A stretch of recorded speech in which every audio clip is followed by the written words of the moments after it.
Even men at the top of their game find themselves wanting more from life.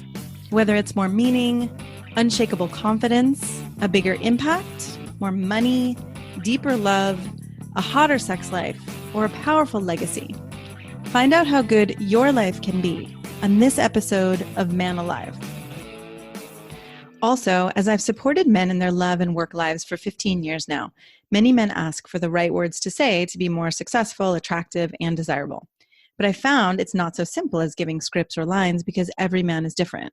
So giving words or scripts would be like giving a tall, thin man a shorter, wider man's pants, or vice versa. The words have to make sense for you and your personality, and there's so much happening beneath the surface that people are responding to. If you're interested in how to become a better lover and leader in your own unique way, go to shanajamescoaching.com/quiz, or you can text ALIVE to 44144. It only takes a couple minutes and you'll start to get an idea of how you can be both more respected and desired. After you fill it out, we can schedule a time to review your quiz and talk about your specific challenges and desires. So again, go to either shanajamescoaching.com/quiz or text ALIVE to 44144. That's ALIVE to 44144. Enjoy this episode of Man Alive.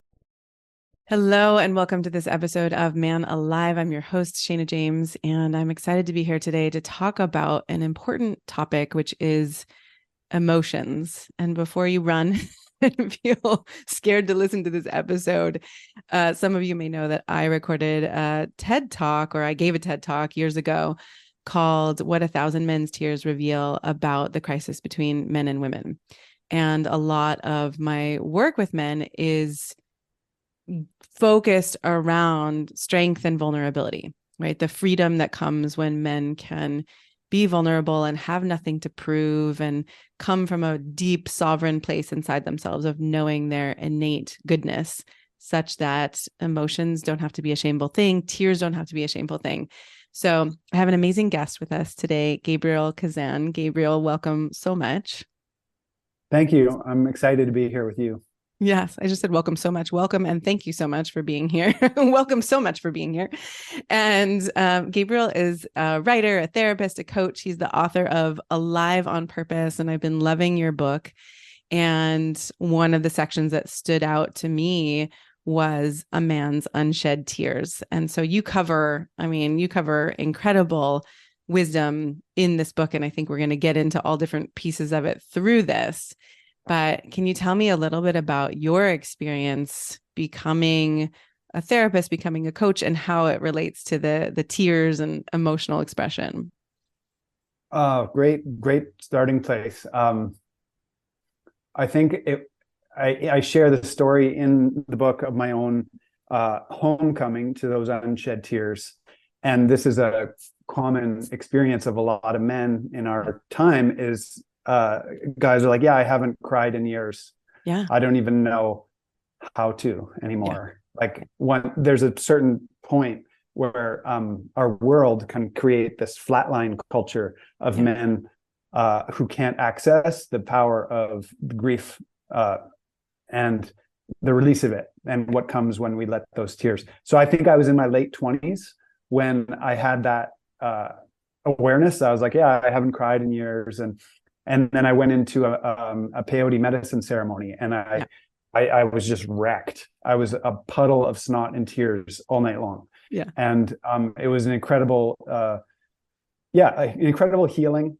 And since then, and since becoming a therapist and doing this work, I came across this amazing book by Francis Weller, who's a mentor, distant mentor. And his focus is a lot on grief ritual work, and the power of grief, and all these new thresholds of how to look at grief differently, because it's actually a superpower. When you talk about male vulnerability, being able to descend and get down and messy into the sadness gives us a new lodestone of like clarity and power when we give ourselves permission to open and expand into the mess of that. And I remember once listening to a fellow men's coach described the polarity between like two archetypes that he kind of named, what were like the bulletproof James Bond archetype, which most of us guys love. We love that. We want to be bulletproof. We want to feel the power and the pressure of like being able to be the hero and be unstoppable, like Bruce Willis, right? And then on the other hand, you got the kind of passive, new age, sensitive man who's all heart but lacks backbone. He's all going to the yoga classes, got the man bun. I mean, I used to have the man bun for years, and I'm only mocking it because I was that for so long. But he was playing with these, like the soft, flowy man boy and flow boy, and then the bulletproof, rigid Marlboro man. And he was just playing with how we want a little bit of both. We want to be soft, we want to be receptive, but we also need to be strong in times where we need to charge through and take action. And then in that, I just heard this third thing. And like one of my big loves in terms of a male canon of stories is Iron John. Mm-hmm. And in Iron John, one of the 7 male archetypes that Bly outlines is the grief man. Uh-huh. And so between the bulletproof and the flow boy, there's this third thing, which I would say is the deeper octave of male power and purpose. And that's the ability to weep well, and feel the sadness and let that reckon through our bodies and through the male mode of feeling, which has a very different frequency and vibration than the female mode of feeling. Yes. So anyway, that's some of what I have to say about grief, and going into the grief, especially when there's a big loss like a death or a divorce or an addiction or something, usually underneath it, and underneath even anger problems where there's like there's also just this tender heart of unshed tears. Oh my gosh. I'm so excited to tune into your TED Talk, because when I heard you say that title, I'm like, I have to see that. Oh, good. Yeah. I mean, right. When I think about any person I've known who is angry, underneath that, there is that tenderness and the fear and the grief. And, when I think about having worked with men for 20 years and being in person in workshops and, having men just break down and open in tears and feeling so honored, to get to be there in those places that many women don't get to be. And also working with men where they're like, right, like you said, like, I don't even know how I would cry or what, like, it doesn't happen. And so it's like, and I used to never get angry. Like my channel bypassed and just went to sad, right? Until I realized in my 20s, at one point, I think I was 27, where I was like, I think I'm mad right now.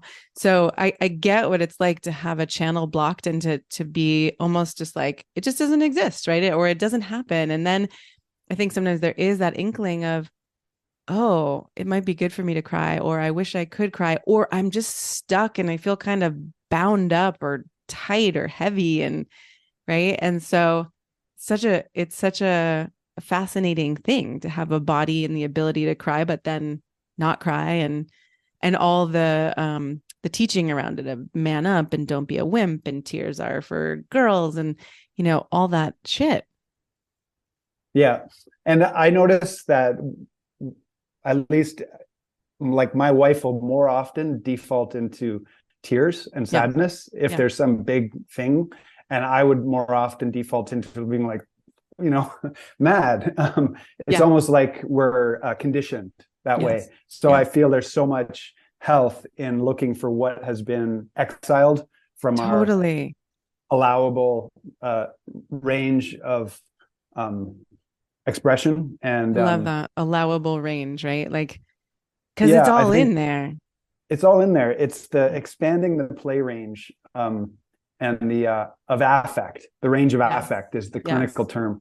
And if some of us may be afraid to cry, then we need to look at that. Or if we're afraid to tap into our anger, which also a lot of guys are walking around like walking powder kegs of anger, and they don't know why. Yes. And underneath that, there's usually some deep grief and sadness, because when we tune into the grief, it's because of something we love and care about a lot that has been neglected or is getting is unjust, Yes. and being unfairly treated. So there's like a justice in coming home to that. Yeah.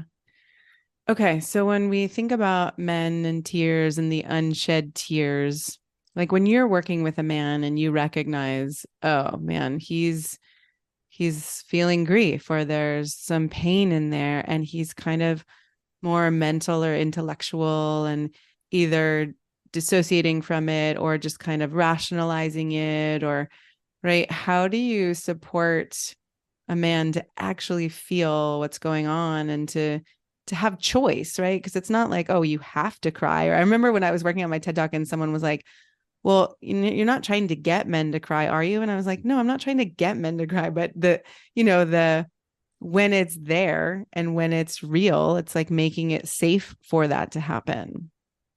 Yeah. And I think a big part of it is making spaces for men to do that work with one another, because often that grief is coupled with rage and with anger, and a lot of the times the level of intensity of that work for men is actually inappropriate for women or children, and that's why men's group work can be so cathartic and ecstatic, and the community that comes from just like knowing that you're not alone. Yes. And I think one of the biggest killers for men today is male isolation. Yeah. And Agreed. And the big villain is denial. Yeah. So when we come together and there's a properly held conversation that it prioritizes truth, like unapologetic truth, I remember one of my first mentors in men's work would talk about letting the tears sit on the cheeks, like talismans and things to be proud of, rather than being like, oh, I'm not supposed to, I guess you got to hide this, or wanting to be ashamed that I'm letting that out. And the truth is, when men can see those tears on a man's face as part of his warrior, and what do they say? Tears anoint the wingtips of the hero. I think that's the Martin Shaw line from that mythologist Martin Shaw. He's got a lot of good stuff. But so they're essential. They're, in terms of doing like heart warrior stuff. We need to be able to alchemize that and then get back on the path. Yeah. So what happens? Like, what do you see in a man's life who doesn't have access to those tears or to that grief? Well, like I said, there's a tangle of denial. And there's all the false masks of what we got to wear to kind of push through the world in certain times and spaces. Which is exhausting. Yes, it becomes more exhausting to wear the mask at some point than to take it off and sit naked in the truth. But also it's time and place. Sometimes you need that character armor because your life is asking you to stand up. And there's also something to be said for containment, and there's a right time and a not right time to fall apart. So I think men need sanctuary in these confusing times where there's so much collapse in the world, and that men are in such a crisis. That's the line I start out with in my book, is like, men are in crisis.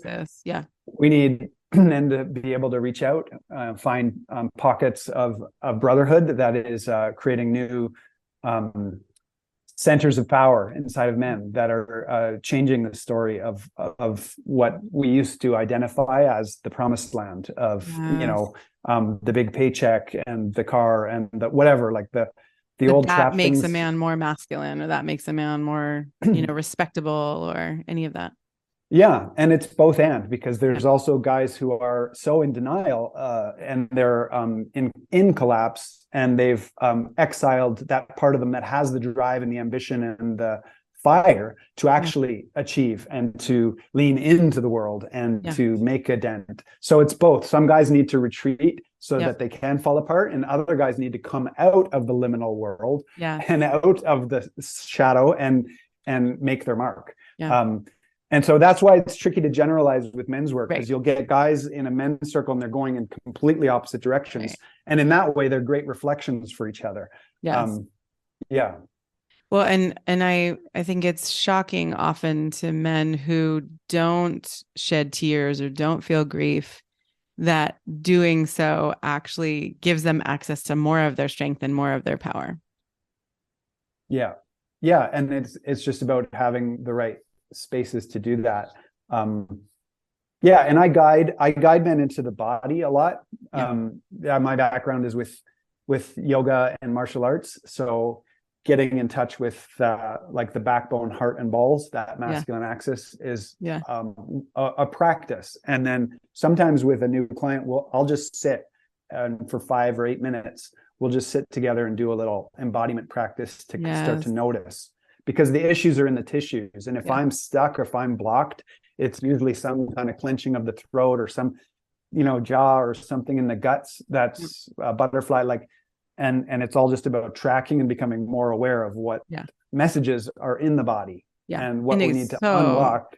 It's all in there. It goes beyond logic. Like, I work with so many men who that just seems crazy, right? It seems very weird to think that, I could unclench my throat, or I can, like that my body can talk to me and tell me things. And then suddenly I have more freedom, or I have more insight, or I have, right? It's like, that's not what we're taught. No. And so a lot of, like, I don't take on a new client unless he's already willing to, or has been doing some type of physical practice. Great. Like, I need guys to be in their bodies to work with me regularly, whether it's the gym or martial arts or yoga. It doesn't matter to me what they do, but you got to have a space to integrate it, because that's where the transformation really lives, is when we kind of find our no, and it's a push thing. And it's like, you got to be able to put it in your muscle memory and then get aligned with the deeper truth of what you're here for and who you are. I love it. Okay. So if we go back to just the framing of the tears, I mean, we can go wherever you want to go, but I still have a curiosity around, for a man who's listening, who's like, yep, haven't cried in a year, a decade, or whatever, or I rarely cry, or I don't even know, like, yes, I know the tears would come out of my eyes, but I don't even know how to get there.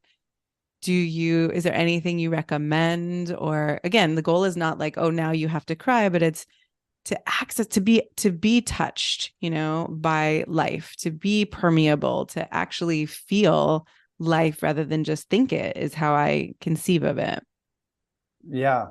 I think it's a lot to do with permission and relationship, because we have a disconfirming experience of our old patterns when we encounter something we've never met, or somebody who's embodying something that seems to us to be impossible.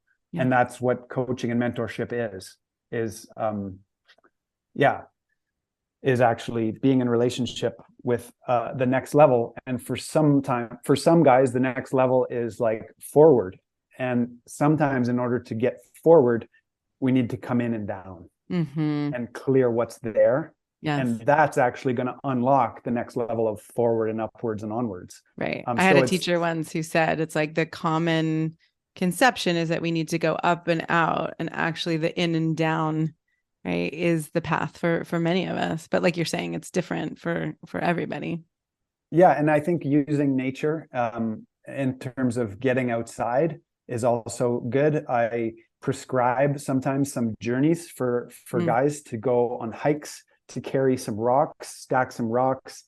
There's an old Cree grief ritual where you take a machete or a knife and you mark a tree, like take a chunk out of its bark. Wow. And that way you have a marker on a place that you're familiar with and you can come back to. And then maybe 2 years, 3 years down the road, you go back to that same tree and you can see that the wound to that tree is growing, being grown over, and yet it's still there and it's a part of it. So yeah, for me, it's not about denying that we're all wounded to the core by the time we reach adulthood. It's about reckoning with. Okay, keep going, but then I'm coming back to that. It's just about reckoning with the truth that we can be wounded to the core, but we could also be unbreakable in our spirit. Yes. And we can be both. Yes. And only when we have those epiphanies and we go through those dark nights of the soul, then we kind of come back and go, oh, right, I can keep going, with a new octave of who I am. Yes. Okay. The new octave. And I just love that you said, right, by the time we get to adulthood, we are all wounded to the core. And so often I think there's a trying to prove that we're not, or trying to deny that, or trying to show the happy face. I remember dating a man once who at some point he said, I wasn't sure if this was going to work because I needed to know whether you've gone through the ringer, right? Whether you've had the dark night of the soul, and I'd already been divorced and, done some deep diving. And so it turned out that it did work, but I thought that was it was beautiful. And it had me moving forward in my life, really know that, I can't engage in a relationship with anyone who doesn't acknowledge that we are all wounded, or that we all have darkness, or right, that this is all a part of us, because it just is innately. So if we're not seeing that, it seems like a denial. Yeah, and denial's lethal. If we don't tend the wound, we project the defect. Yes. And that but it's not about getting lost in the wound too. It's not about getting pathological about wanting to gaze at it. And it's about, tending it and taking a bite out of the grief, like taking a little bite of the shadow, and then going forward into the light. Like it's also that. It's about sort of being both. I like that. I like how you keep coming back to the both, right? It's not about sinking into the wound and crying all day long and getting lost in, the river of tears. It's like, all right, feel it and then back out, kind of that in, out, the flow, the inhale, exhale. Yeah. Francis Weller has a great metaphor for how to create a grief ritual. He's like, grief just needs a container. Yeah. It needs a lap to sit on. And it's kind of like when you have a toddler and they fall and they hurt themselves, when they run to you, you just pick them up. Yeah. And you just hold them on your lap, and they'll cry that out, and then they're good. And then they get up and they go back to play. Yeah. And so we're the same way.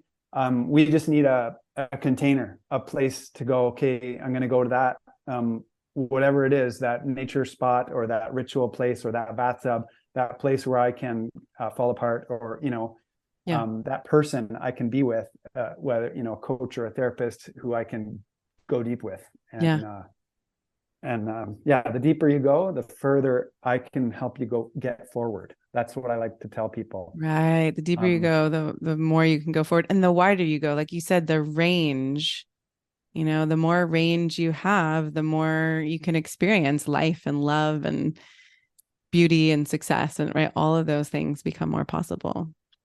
Yeah, there's a line from the Narnia series, where Aslan at some point says, further in and further up. Like it was kind of like one of the ending lines. And I just read those books to my son, and I just loved that line because it sort of goes so well with this work of in and forward, both.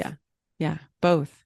It's shocked me sometimes that I can have deeply spiritual experiences where I'm simultaneously aware of all of my neuroses at the same time. And it feels like a similar thing, right? Like both can be present at the same time. Yeah, that's part of you.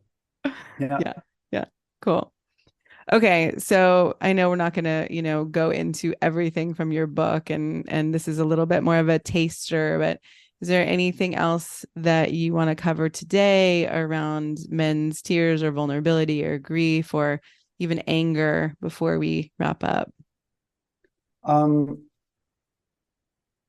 mean, each of those is a the whole doorway unto itself. But I think anger is another edge that I work with men with, because it's somehow accessible, and they can shoot straight with me and transform that anger into powerful leadership. Ultimately, that's what its purpose is for. But again, you need to have a space to listen to it.